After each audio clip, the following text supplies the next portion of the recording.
Assalamu alaikum prep class. Students, we have done many pages yesterday and now today we will do write the missing letter. Okay students, first of all, what is this in the picture?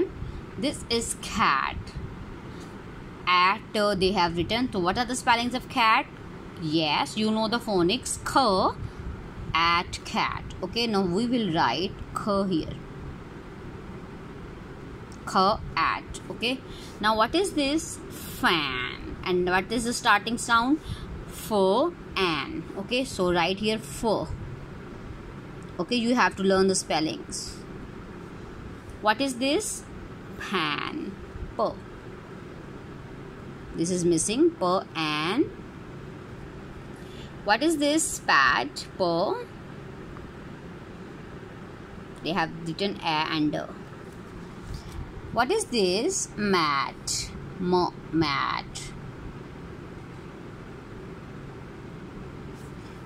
What is this? A fat. F and T.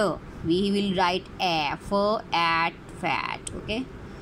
They have given us f and t, so we will write at. Hat. Okay. H at. Bag. B ag. So we will write a here. Very easy. Cap. K a p. Cap. P. When. N. N is missing. M a n. Man. Man. B a. What is this? Bat. Toe. Toe is missing. Okay students, after writing all the missing letters, learn it and teacher will ask that the spellings of hat. H at hat. M at mat. W and van. It's very easy. Okay, do the practice.